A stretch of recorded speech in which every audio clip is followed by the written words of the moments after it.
الفيلم بتاعنا بيبدأ وبنتعرف على ولد اسمه شارك بوي، وبنعرف إنه طفل صغير عايش مع أبوه اللي بيكون عالم أحياء بحرية، وبنشوف أبوه بيقضي حياته كلها بيدرس أسماك القرش الأبيض، وعلشان كده كان بيدلع ابنه وبيسميه شارك بوي، وده لأنه هو كمان كان بيحب القروش جدا لدرجة إنه كان بيعمل لهم سوشي وبيدي لكل واحد اسم كأنهم أصحابه. لكن في يوم حصلت حاجة مرعبة، وبنشوف عاصفة ضخمة ظهرت فجأة في البحر، والعاصفة كانت قوية جدا وكمان الأمواج كانت عالية لدرجة إنها دمرت المعمل العائم اللي كان شارك بوي وأبوه شغالين فيه. فبنشوف شارك بوي وأبوه هما بيحاولوا يهربوا، لكن الأمواج العنيفة فرقتهم عن بعض في وسط البحر، فبنلاقي شارك بوي بقى لوحده تماما، وفجأة مجموعة من القروش بدأت تقرب منه. وفي الأول الموضوع كان شكله خطر جدا، لكن حصل حاجة غريبة، وإن واحد من القروش عرفته، وبدل ما تهاجمه خلت باقي القروش تساعده، وقرش بينقذه وبياخده على ظهره وخدوه الكهف مخفي في البحر علشان يكون في أمان. ومن اللحظة دي القروش بقوا عيلته الجديدة، ومع الوقت شارك بوي اضطر يتعلم يعيش في البحر زيهم، وجسمه بدأ يتغير تدريجيا لدرجة إننا بنلاقي إن ضلوعه اتحولت لخياشيم عشان يقدر يتنفس تحت المية، وأسنانه بقت حادة زي القروش، وبدأت زعانف صغيرة تطلع في جسمه، وواحدة واحدة شارك بوي بقى شبه القرش الحقيقي. وفي نفس الوقت في مكان تاني بنلاقي ولد اسمه ماكس كان عايش حياة عادية، وبنعرف إنه بيحب يصطاد في البحر، وفي يوم وهو بيصطاد قابل شارك بوي، وبنلاقي ماكس أول ما بيشوفه بيخاف لكنه بيبدأ يتعرف عليه وبيقرر يصاحبه. وبنشوف ماكس أخد شارك بوي لبيته وبيأكله وبيحطه في الحمام وبيملى ليه البانيو مية علشان يعرف يعيش. وشارك بوي بيقوله إنه كان بيسافر في البحر بقاله فترة وبيدور على أبوه اللي تاه منه. وبنلاحظ إن ماكس حب قصة شارك بوي دي جدا، فكتب كل حاجة في كشكول الأحلام بتاعه، وبنعرف إن الكشكول ده مهم جدا بالنسبة له لأنه بيكتب فيه كل أحلامه وأفكاره المميزة. وفي ليلة حصل شيء أغرب، لأن بتظهر لهم بنت غامضة شعرها وردي فاتح، وبنعرف إن اسمها لافا جيرل يعني فتاة الحمم البركانية، وبنلاقيها بتقول لهم إن شارك بوي لازم يرجع معاها فورا لكوكب اسمه كوكب درول. ولافا جيرل بتقترح على ماكس إنه يجي معاها الكوكب بتاعها، لكنه بيرفض لأنه عنده مدرسة الصبح. وبنشوف بعد كده تاني يوم ماكس بيكون في المدرسة وحكى القصة دي لزمايله في الفصل، وقال لهم إن ده اللي حصل في الأجازة، لكن مفيش حد صدقه، وبيفتكروا إنه بيألف قصص عليهم وخلاص. بس بيلاقي بنت واحدة اسمها ماريسا كانت بتسمع ومهتمة، وبعد كده بتسأل ماكس عن قدرات لافا جيرل، فماكس بيشرح لها إنها بتقدر تطلع نار وبترمي حمم بركانية من إيديها. ولكن بنشوف عدد من الطلبة بيتريق وبيضحك على الكلام اللي بيقوله. وبعدين جه دور ولد تاني بيحكي عن اجازته وكان اسمه ليو، لكن بدل ما يحكي استغل الفرصة علشان يرخم على ماكس قدام الكل. وفي نهاية الحصة المدرس بيتدخل وبيقول لهم لازم يحاولوا يتفاهموا مع بعض، وقال له ليو انه يبطل يضايق ماكس، لكن ليو ما بيهتمش. واثناء ما ماكس خارج من المدرسة بيظهر له ليو واصحابه وبيتنمروا على ماكس تاني، وبيوري له ريو رسمة رسمها لشارك بوي، وبنشوف في الرسمة شارك بوي بيتاكل من مجموعة تعابين كهربائية، لكن ماكس بيبص للرسمة وبيقول له انه رسام وحش جدا. والكلام ده بيعصب ليو وبيبقى عايز ياخد كتاب الاحلام بتاعه، فبنلاقي ماكس بيجري باقصى سرعة وبيحاول يهرب ناحية الملعب، وبيطلع بسرعة على هرم حبال عالي عشان محدش يوصل له، ولكن وهو بيطلع رجله بتتزحلق وبيقع. وفي اللحظة دي ليو بياخد كشكول الاحلام بتاع ماكس وبيهرب. وبالليل ماكس بيصحى فجأة من كابوس مرعب، وكان بيبص حواليه في الأوضة وبيلاحظ حاجة غريبة، وده كان فيه آثار رجلين على الأرض، فبيستغرب وبيبدأ يتتبعها لحد المطبخ. ولما بيشوف المطبخ بيشوف على الترابيزة كوباية فيها لبن وطبق فيه بسكويت، وكان فيه بسكوتة منهم فيها عضة شبه سنان شارك بوي الحادة، وبسكوتة تانية كانت محروقة كأن حد عنده قوة نار أكلها. فماكس على طول بيفتكر لافا جيرل وشارك بوي، وفجأة بيظهروا له لكنهم بيختفوا بسرعة، وأهله بيسمعوا صوت في المطبخ فبيدخلوا عشان يشوفوا فيه إيه. فماكس بيحاول يشرح لهم إن شارك بوي ولافا جيرل كانوا هنا، ولكنهم ما بيصدقوش. فماكس بيرجع أوضته فبينام وبيروح للمكان اللي نفسه يروحه وهو كوكب درول، وبيقول إن أكيد الكوكب ده مليان ألعاب ومغامرات في كل حتة، وأحلى حاجة فيه إنه مش هيكون فيه العيال اللي بيتنمروا عليه دول. لكن بعد شوية المنبه بيرن فجأة وبيصحى ماكس وبيكتشف حاجة محبطة، وهي إنه لسه على كوكب الأرض، وبيزعل شوية وبعدها بينزل يفطر مع أهله. وهو بيفطر أبوه بيقول له حاجة غريبة، وهي وإنه هو بينظف الدولاب الدولاب لقوا الروبوت اللي ماكس كان بيحاول يعمله بقاله سنين، فأبوه بيسأله لو عايز منه مساعدة إنه يكمله، ولكن بنشوف إن ماكس فقد الأمل في الروبوت إنه يشتغل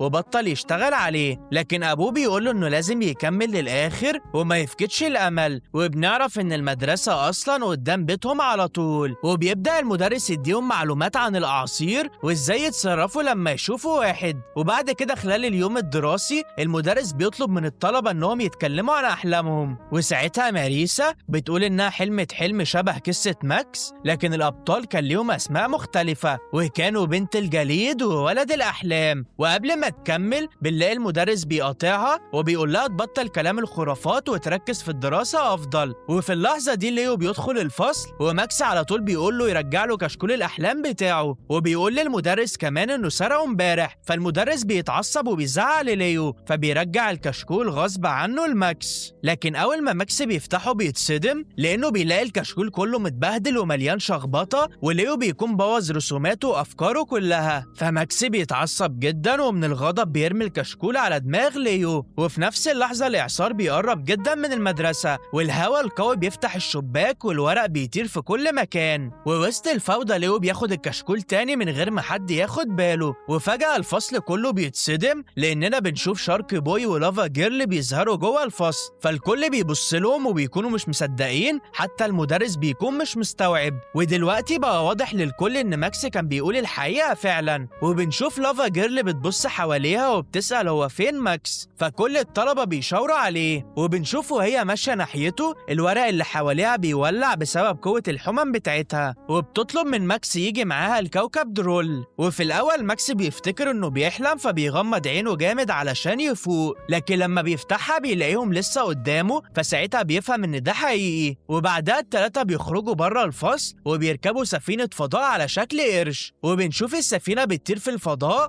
لحد ما بتوصل لعالم غريب وملون، وبنعرف إن هو ده كوكب درول. وأول ما بيوصلوا لافا جيرل بتسأله إذا كان فاكر المكان، لكنه بيبص حواليه وبيقول لا مش فاكر حاجة، رغم إنه هو اللي عمل الكوكب ده في أحلامه. فبنلاقي لافا جيرل بتشرح له حاجة مهمة جدا، وبتقول له إن كل حاجة في الكوكب بتيجي من أحلام ماكس نفسه، وإن بسبب أحلامه شارك بوي ولافا جيرل وكوكب درول كله موجود. لكن في مشكلة كبيرة، وهي إن الكوكب هيتدمر خلال 45 دقيقة لو محدش عمل حاجة وأنقذه، وعشان ماكس هو اللي عمل الكوكب فهو الوحيد اللي يقدر ينقذه، ولازم يوصلوا لمكان اسمه مقبرة الأحلام اللي بيكون في الناحية التانية من الكوكب. فالتلاتة بيركبوا منصة متحركة وبيبدأوا الرحلة، وبيكون في أطفال محبوسين في قطر الملاهي واللي بيكون خارج عن السيطرة. وشارك بوي بيقول لماكس إن اللي حابسهم واحد اسمه مستر إلكتريك، وده بيكون الدراع اليمين لحاكم الكوكب، وبيكون حابس الأطفال دول كده علشان ما يناموش ويحلموا، لأننا بنعرف إن أحلامهم بتضعفوا. وبعدها شارك بوي على طول بيستخدم قوته، وفي نفس الوقت لافا جيرل بتسيح القضبان بالنار علشان توقفه. لكن فجأة بيظهر لهم الشرير مستر إلكتريك وبنلاقيه بيهاجمهم بجيش من فيش الكهرباء، وفيش الكهرباء بتمسك شارك بوي وبتحبسه، ولكن لافا جيرل بتهرب وبتهاجم مستر إلكتريك بنار قوية وبيبان إنها هزمته، ولكن بيطلع كان بيمثل وكان مستني اللحظة المناسبة. فماكس بيحاول يساعد لكن الفيش بتبدأ تطارده هو كمان، وفي الوقت المناسب شارك بوي بيتحرر وبينقذ ماكس، والاتنين بيرجعوا يساعدوا لافا جيرل. لكن لافا جيرل بتقول إنهم مش هيقدروا يهزموا مستر إلكتريك، وإن الشخص الوحيد اللي يقدر يهزمه هو ماكس نفسه، ولكن ماكس ما كانش فاهم خالص إزاي يهزمه. وفجأة الشرير بيقبض عليهم هما التلاتة تاني، وساعتها لافا جيرل بتقول له يحاول يفتكر أحلامه لأن الحل أكيد موجود جواها، بس ماكس ما كانش فاكر أي حاجة عن كوكب درول. وفي اللحظة ديت مستر إلكتريك بيقرر يبعتهم لمقبرة الأحلام عشان يتخلص منهم، ولما بيوصلوا لهناك بيلاقوا إن مقبرة الأحلام ده المكان اللي فيه كل أحلام الكوكب، بس الكارثة إن الأحلام دي كلها بتتدمر واحدة واحدة بسبب قوة غامضة. وفجأة شارك بوي بيسأل ماكس على دفتره لأنه لو قرأ الأحلام بصوت عالي ممكن يصلح كل حاجة، بس ماكس بيقول له الحقيقة وهي إن الدفتر مش معاه، وإنه لسه على الأرض مع ليو اللي سرقه وقت الإعصار. فشارك بوي بيتعصب جدا، وفي نفس اللحظة المنصة بتوصل لنهايتها والتلاتة بيقعوا جوه المقبرة. وفي نفس الوقت في مدينة الملاهي مستر إلكتريك كان بيراقب كل حاجة، وفجأة شخصية غامضة بتظهر على هيئة وش إنسان في السماء، وبتأمر مستر إلكتريك إنه يتخلص من الأطفال الأطفال بسرعة قبل ما يلاقوا حد يساعدهم، لكن مستر إلكتريك بيقول لهم إنهم بالفعل لقوا ماكس لكن بيكون مش فاهم أي حاجة. فالوش ده بيتعصب عليه جدا وبيقول إنهم لو اتحدوا وماكس اكتشف قدرته هيقدر يدمرهم. وبنرجع تاني للمقبرة وبنشوف لافا جيرل بتقول لماكس يحاول ينام يمكن يحلم ويلاقي حل، بس هو كل ما بينام بيحلم بالأكل علشان جعان. فشارك بوي بيتعصب عليه تاني، فبنلاقي لافا جيرل بتهدي شارك بوي وبتدي صخرة بركانية لماكس علشان ياكلها، وأول ما بيعضها بيطلع نار من بقه، وبعدها شارك بوي بيجيب له سمك ني، لكن لما لافا جيرل بتحاول تسخنه بتحرقه وبيبقى فحم. فماكس بيقرف وبيقول لهم انه خلاص مش جعان. وبنشوف فجأة انه وهم ماشيين بيلاقوا روبوت ضخم جدا وبيكتشف ماكس انه تربو، وده الروبوت اللي كان بيحاول يصنعه زمان. والمفاجأة ان تربو هنا كان شغال فعلا. فبنشوف ماكس بيسأله ازاي ينقذ الكوكب، فبيقول له ان الحل كله موجود جوه احلامه، بس في مشكلة وهي انه ما ينفعش يحلم هنا لان اي حلم في مقبرة الاحلام بيتحول لكابوس، ولو عايز احلامه تبقى حقيقة لازم يروح مكان اسمه ارض الشوكولاتة. بس المشكلة ان المكان بعيد جدا وكمان تربو مش بيعرف يمشي، فبيحرك عينه وبقه وبينقلهم للقطر اللي رايح هناك. وبنشوف ماكس بيحاول يتحكم في القطر بس القطر بيطير من على السكة ومفيش حل غير انهم ينطوا، فبينطوا وبيقعوا على بسكوتة شوكولاتة عملاقة فوق نهر لبن. واول ما ماكس بيشوف الشوكولاتة بيفضل ياكل فيها لحد ما بيشبع، وبعد كده بياخد مارشميلو وبينام عليه. بس قبل ما بينام بيسمع صوت غريب، ولافا جيرل لما بتحاول تسمع بتحرق المارشميلو. وفجأة بنشوف اهل ماكس نفسهم بيظهروا وبيكونوا ضخام جدا وبيبدأوا ياكلوا البسكوتة اللي واقفين عليها، ولكن لحسن الحظ بيهربوا بسرعة على قطعة كيك طايرة. وبعدها ماكس بيحاول ينام تاني وشارك بوي بيغني له لحد ما بينام فعلا. ولما ماكس بيحلم بيظهر موتوسيكل على شكل سمكة قرش، وساعتها شارك بوي بيفهم ان الخطة نجحت. فبنلاقي بعدها لافا جيرل بتطلب منه يحلم بيها لانها عايزة تبقى حاجة غير النار والحمم، بس فجأة سحابة سودا بتظهر وماكس بيبدأ يحلم بكابوس وكان لازم يصحوه بسرعة. فلافا جيرل بتضطر تحرقه حرق بسيط، وفي نفس الوقت مستر إلكتريك بيوصل وبيكون معاه كلاب كهربائية وبتهاجمهم، فالتلاتة بيهربوا بالموتوسيكل، بس بعد شوية الطاقة بتاعته بتخلص فبيضطروا يقتلوا. وبنلاقي الكلاب بتمسك لافا جيرل، فشارك بوي بيحارب بشجاعة بس كل ما بيوقع كلب بيطلع غيره، وفي الآخر بيتكهرب هو كمان. بس لافا جيرل بتسيح جسمها علشان تهرب وبتقول لماكس يتخيل حل بسرعة. وفجأة ماكس بيعمل مركب آيس كريم وموز من أحلامه وبيركبوا فيه وبيهربوا فوق نهر اللبن. وهنا بنشوف إن ماكس بدأ يتحكم في خياله وهو صاحي وبيفهم إن دي قوته الحقيقية. ولما لافا جيرل بتسأله شاف إيه في الحلم اللي حلمه بيقول لها إنه شاف حاجة غريبة وبيرسم لها الشكل بإيده. وساعتها شارك بوي بيتفاجئ وبيقول إن ده القلب الكريستالي وإنه كنز أرض الجليد، وبيعرفهم إن القلب الكريستالي ده قوي جدا وبيقدر يجمد أي حاجة حتى الزمن نفسه. وبيقول لهم كمان إنه كان مع أميرة الجليد في القلعة بتاعتها. وساعتها التلاتة بيقرروا يحطوا خطة جديدة، وهي إنهم لو قدروا يوقفوا الزمن باستخدام القلب الكريستالي ده هيديهم فرصة يروحوا لمقبرة الأحلام وينقذوا كوكب درول. بس بنعرف إن الوصول هناك مش سهل خالص لأنهم عشان يوصلوا للقلعة لازم يعدوا على كوبري جليد طويل جدا. فلافا جيرل بتبقى قلقانة لأن حرارة رجليها كانت عالية ولو مشيت عادي ممكن تسيح الكوبري كله، فعشان كده بتحاول تمشي وهي شبه نايمة عشان جسمها يبرد شوية. وبنشوفهم وهم ماشيين بس فجأة لافا جيرل بتحس إنها هتعطس، فشارك بوي بيجري بسرعة وبيحاول يوقف العطسة بس بيفشل والعطسة بتطيره من على الكوبري وبيمسك في الحافة في آخر لحظة. فماكس بيجري عليه وبيلحقه بسرعة وبيمسكه، وفي نفس الوقت لافا جيرل بتكمل مشي وهي نص نايمة بس فجأة كلاب الكهرباء بتظهر تاني، فشارك بوي بيصرخ لها تجري فبتصحى مفزوعة، فجسمها بيبدأ يسخن وبتسيح الكوبري من تحتها. ودلوقتي لازم يجروا بأقصى سرعة قبل ما الكوبري ينهار، بس لحسن الحظ قدروا يوصلوا للقلعة في آخر لحظة. بس المفاجأة إن مستر إلكتريك كان مستنيهم هناك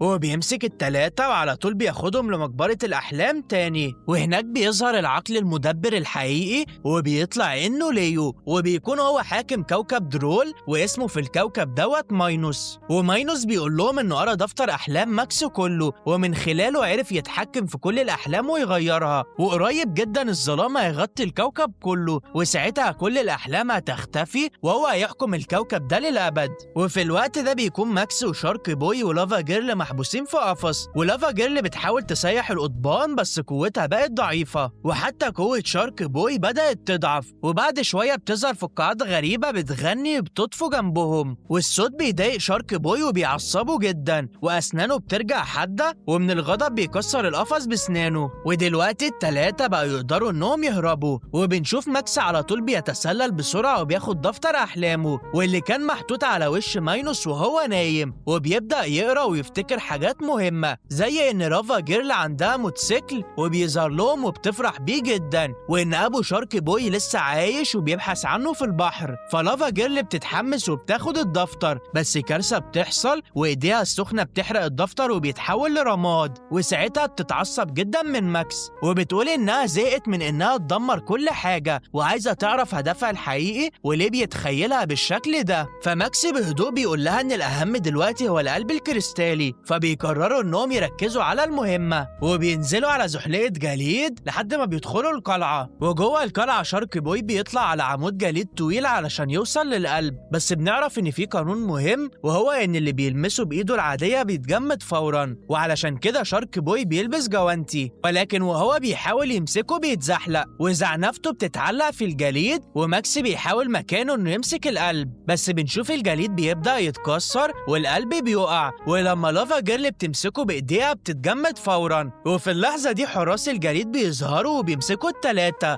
وبياخدوهم لأميرة الجليد واللي بتطلع ماريسا زميلتهم في الفصل، وبنشوف الأميرة بتسألهم ليه بيحاولوا يسرقوا القلب، وإن القلب اللي مسكته لافا جيرل كان مزيف ومجرد فخ، وبنعرف إن القلب الحقيقي معاها. فبيطلب منها ماكس إنها تساعدهم علشان ينقذوا الكوكب ويدمروا مستر إلكتريك وماينوس، والأميرة هنا بتوافق تساعدهم ولكن بشرط، وهو إنه يقدر يلاقي القلب الحقيقي. وفجأة أعمدة كتير بتظهر وكل عمود كان عليه قلب، وبتقول له إن القلب الحقيقي واحد منهم. فماكس بيبص شوية وبعدين بيقول القلب الحقيقي مش هنا، هو في رقبتك، لأنه شافه قبل كده في حلمه. والأميرة بتبتسم وبتقول له صح، وبعدين بتديله القلب الحقيقي. لكن المشكلة إن الوقت بيكون خلاص بيجري ومفيش غير 10 ثواني بس قبل ما الكوكب يتدمر. فبنشوف ماكس بيحاول بسرعة يوقف الزمن باستخدام الكريستالة، لكن مفيش حاجة بتحصل. وفجأة لافا جيرل بتكسر الجليد اللي كان مغطيها، وبتوضح إن القوة الحقيقية للكريستالة ما يقدرش يستخدمها غير أميرة الجليد نفسها. وقبل ما أي حد يستوعب اللي بيحصل بيظهر مستر إلكتريك تاني فجأة، وبنشوف شارك بوي بينط في المية علشان يواجهه، لكن مستر إلكتريك بيرمي تعابين كهرباء كتير في البحر، وبتسعق شارك بوي جامد لدرجة إنه بيفقد وعيه وبيغرق لتحت. فبنلاقي لافا جيرل بتفهم إن شارك بوي مش هيستحمل تحت المية كتير، ورغم إن المية بتأذيها هي كمان بنلاقيها على طول بتقرر تنزل تنقذه، وبتقدر تطلعه لفوق، بس قوتها النارية بتختفي تماما وبيبقوا الاتنين فاقدين الوعي. فماكس بيحس إنه ضايع ومش عارف يعمل إيه، وفي اللحظة اللي بيقرب فيها يستسلم بيظهر الروبوت تيربو وبيقول له حاجة مهمة جدا، وهي إنه لازم يحلم بأحلام جديدة وتكون بريئة وما فيهاش أي أنانية، لأن أحلامه القديمة اتدمرت. وبعدها تيربو بيمشي وبنلاقي ماكس بينفذ كلامه، وفجأة شارك بوي بيفوق وبيلاقي لافا جيرل واقعة قدامه ضعيفة ما بتتحركش. وهنا ماكس بتجيله فكرة عبقرية وبيتخيل بركان ضخم بيظهر في وسط الأرض المتجمدة، وشارك بوي بيفهم الخطة بسرعة وبيشيل لافا جيرل وبيجري بيها وبيرميها جوه البركان وبيحصل انفجار ضخم. وبعد لحظات لافا جيرل بتطلع من الحمم أقوى من الأول وقوتها رجعت كاملة، وبتطلق موجة نور ضخمة بتقضي على الظلام اللي كان مغطي كوكب درول كله. وفي نفس الوقت ماكس بيفهم أخيرا قوته الحقيقية، وإنه لما بيحلم وهو عينيه مفتوحة بيقدر يتحكم في العالم كله حواليه. وفي ثواني بيرجع عند البركان وبيقول لشارك بوي يوقف مستر إلكتريك وهو هيتعامل مع ماينوس، وبيدوب لشارك بوي الجليد علشان القروش تيجي وتساعده. ودلوقتي بنشوف ماكس بيقف قدام ماينوس وبيتحداه في معركة أحلام، وبيقول له إن اللي خياله أقوى هو اللي هيكسب. وبيبدأ ماينوس يهجم عليه بأسماك مفترسة، لكن ماكس بيرد عليه بفقاعات صابون ضخمة بتحبسهم. وبعدها ماينوس بيبعت حشرات كتير، لكن ماكس بيرد عليه برضه. وفي نفس الوقت شارك بوي بيحارب مستر إلكتريك وبيستدعي أسماك القرش علشان تساعده، وبيهجم عليه وبيرموه في البحر، وبنشوف الكائنات البحرية بتسحبه لتحت. أما ماينوس ففعلا بيحس إنه في ورطة قدام ماكس وبيعمل برج عالي تحت رجليه علشان يهرب، لكن ماكس بيعمل برج زيه وبيوصل له بسرعة وبيبقوا واقفين قدام بعض من تاني. لكن المرة دي ماكس بيغير الأسلوب وبيقول له إنهم مش لازم يكونوا أعداء وإنهم ممكن يشتغلوا مع بعض وكمان يبنوا كوكب درول بشكل أحسن. وبنشوف للحظة ماينوس بيبان عليه إنه ممكن يكون موافق، لكن فجأة الجسر اللي بينهم بيقع وبنشوف إن ماينوس كان هيقع من ارتفاع عالي جدا وكان نهايته قربت. ولكننا بنشوف ماكس من غير ما يفكر لحظة بيجري بسرعة وبيمسك ماينوس قبل ما يقع. وفي اللحظة دي شارك بوي ولافا جيرل بيوصلوا، فبنشوف لافا جيرل بتبص لماكس وبتقول له إنها أخيرا فهمت هي مين، وبتقول إنها مش بس نار بتحرق، هي كمان تقدر تكون نور وتنور الكوكب كله. وشارك بوي أخيرا حقق حلمه وبقى ملك المحيطات. أما ماينوس بيعترف إن الكل بقى حر وكل واحد يختار طريقه بنفسه وبيستسلم لماكس. لكن فجأة مستر إلكتريك بيرجع تاني وبنشوفه بيرفض الكلام اللي قاله ماينوس وبيقول إن هو ضعيف، فبيقرر يهرب لعالم الحقيقة عشان ينتقم من ماكس ويدمر كوكب الأرض. وهنا بقى الصدمة الكبيرة، لأن ماكس بيكتشف إن كل اللي حصل ده كان جوه حلم. وبنشوف لافا جيرل بتقول له لو عايز تصحى ارمش بعينك 3 مرات، فماكس على طول بيعمل كده وفجأة بيلاقي نفسه رجع المدرسة وسط الإعصار. بس الكارثة إن مستر إلكتريك خرج معاه للعالم الحقيقي وأهله بيجروا عليه علشان ينقذوه، لكن الإعصار بيشدهم لجوه. وبنشوف لافا جيرل بتنقذ أمه وبترجعه تاني، وشارك بوي كمان بينقذ أبوه، وحتى ليو بيحاول يقف قدام مستر إلكتريك وبيمنعه، بس بنلاقي مستر إلكتريك بيصعقه بالكهرباء. وفي اللحظة دي ماكس بيفتكر الحل إنه يطلع الكريستالة ويديها لماريسا، فماريسا بتقوله إنها شافتها قبل كده في أحلامها وعلى طول بتستخدمها، وبضغطة واحدة عليها بتجمد مستر إلكتريك وبينتهي الخطر نهائيا. وبعد كل ده الدنيا بتهدى والأطفال بيرجعوا يلعبوا في التلج عادي، وبنشوف ماكس بيجري على أهله وبيحضنهم. وبنشوف بعد شهور ماكس بيحكي لأصحابه اللي حصل وإزاي شارك بوي بقى حامل محيطات وإنه دلوقتي رجع يدور على أبوه هناك. ولافا جيرل بقت ملكة البراكين وبتكون كمان مصدر النور في كوكب درول. ومع إنهم ما بقوش يظهروا في الحقيقة، لكن ماكس كان لسه بيشوفهم في أحلامه. وبكده بينتهي الفيلم بتاعنا لسهرة النهاردة. كلمة بقى أخيرة ليك عزيزي المشاهد اللذيذ، إحنا فعلا بنتعب عشان نقدم لك الفيديوهات دي، فياريت ما تبخلش علينا باللايك والاشتراك الجميلين بتوعك، وهسيب لك لينك الجروب وصفحتنا على فيسبوك في وصف الفيديو. وبس كده، ونشوفكم في الفيديو الجاي. سلام.